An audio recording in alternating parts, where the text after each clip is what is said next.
Halo guys, jumpa lagi sama Kak Dedi di channel Papan Tulis. Assalamualaikum warahmatullahi wabarakatuh. Gimana kabar kalian semua guys? Semoga selalu sehat, tetap semangat dan bahagia selamanya. Di video kali ini, Kak Dedi akan membahas materi tentang puisi guys, yaitu puisi Dyavan dan puisi prismatis. Dilihat dari tingkat keterbacaan atau kemudahan dalam memahami arti atau makna puisi, puisi dibagi dua guys, yaitu puisi Dyavan dan puisi prismatis. Nah, apa sih perbedaan kedua jenis puisi ini? Puisi Dyavan disebut juga sebagai puisi polos atau puisi transparan. Nah, kata Dyavan sendiri guys, mengandung arti bening atau jernih. Pada puisi Dyavan, kita bisa dengan mudah memahami arti atau makna yang terkandung di dalam puisinya.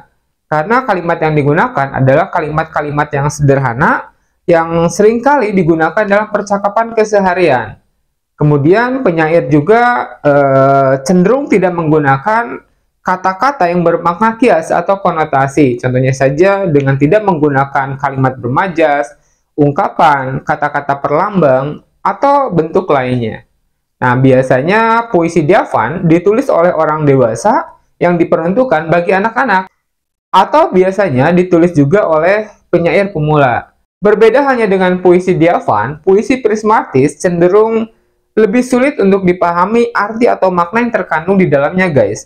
Karena seringkali penyair menggunakan kata-kata bermakna kias, atau konotasi, atau bermakna tidak sebenarnya. Contohnya saja dengan menggunakan kalimat bermajas, ungkapan, kata-kata perlambang, analogi, dan yang lainnya.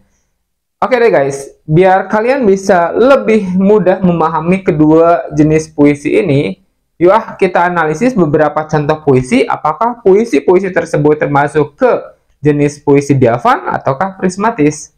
Kak Dedi udah tuliskan 5 bait puisi guys, kita analisis tiap-tiap bait puisi ini, apakah termasuk ke jenis puisi Dyavan ataukah prismatis? Oke, langsung aja guys. Puisi yang pertama. Sahabatku bernama Farid, orangnya jenaka, suka melontarkan lelucon sepanjang waktu.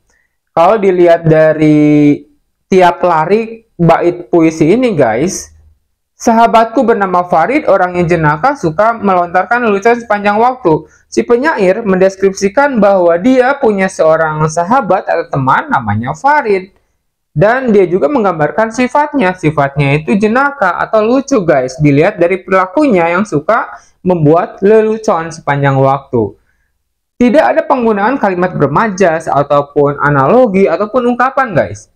Jadi bait puisi yang pertama ini termasuk puisi Dyavan. Oke, berikutnya puisi yang kedua.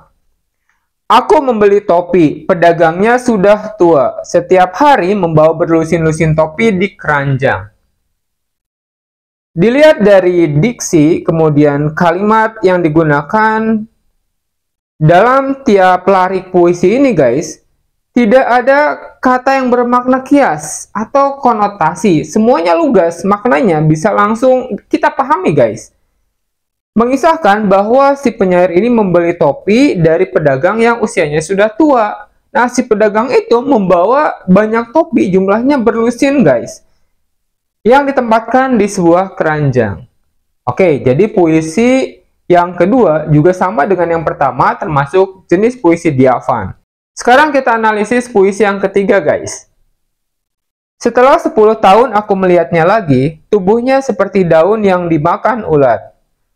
Keropos oleh sakit, kopong oleh waktu.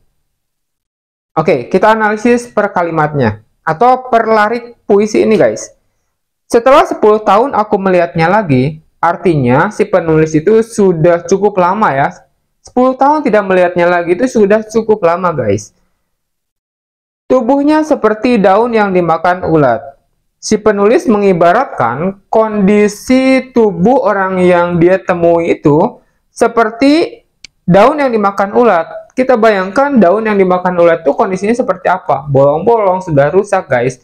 Nah, di larik atau baris kedua ini, penulis mengibaratkan kondisi tubuh orang yang dia temui diibaratkan dengan daun yang dimakan ulat, artinya tubuhnya itu sudah rusak, sakit-sakitan guys.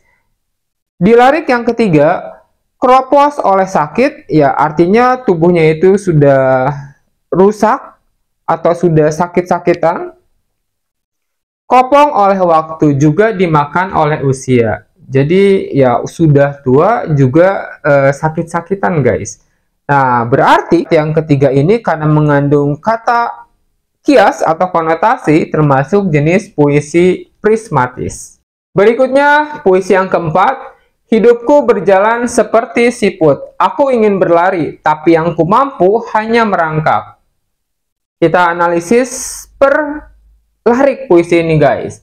Hidupku berjalan seperti siput. Di larik pertama saja kita sudah menemukan penggunaan kata yang bermakna kias atau konotasi dengan penggunaan kalimat bermajas. Nah, majas di larik pertama ini termasuk majas perumpamaan guys.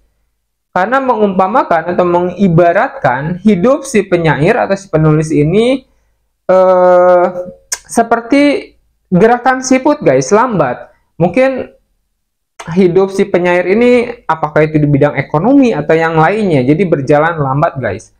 Aku ingin berlari, masih ada keinginan dari si penulis untuk memperbaiki atau merubah kondisi hidupnya guys.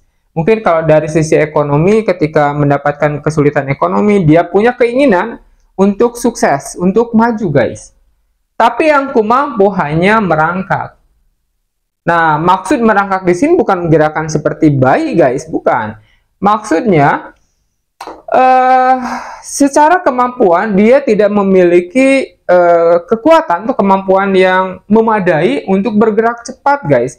Jadi inginnya bergerak cepat, tapi kenyataannya tidak bisa karena dibatasi oleh kemampuan. Nah, karena ada kandungan makna konotasi di puisi keempat ini, maka puisi keempat ini termasuk jenis puisi prismatis. Sekarang kita analisis puisi yang terakhir guys. Aku memiliki kelinci, hadiah ulang tahun dari ayahku. Kupasang pita di lehernya sebagai tanda ia milikku. Si penyair atau si penulis ini mendeskripsikan atau menggambarkan bahwa dia itu memiliki kelinci guys. Nah, kelinci ini dia peroleh sebagai hadiah ulang tahun dari ayahnya. Kemudian si penulis juga mengisahkan bahwa dia memasangkan pita di lehernya sebagai bukti bahwa kelinci itu adalah milik si penyair. Di sini kata yang digunakan atau diksi yang digunakan mengandung makna yang lugas atau langsung guys, tersurat. Maka puisi yang kelima ini termasuk jenis puisi diafan. Itu penjelasan mengenai perbedaan puisi diafan dan puisi prismatis. Gimana guys? Mudah dipahami bukan? Intinya, puisi diafan, puisi yang mudah dipahami karena tidak menggunakan kata-kata bermakna kias atau konotasi. Sementara puisi prismatis adalah puisi yang cenderung lebih sulit dipahami guys. Harus ditafsirkan karena penyair menggunakan kata-kata kias atau bermakna konotasi atau bermakna tidak sebenarnya. Buat kalian yang menyukai video pembelajaran ini, jangan lupa guys, tekan like-nya.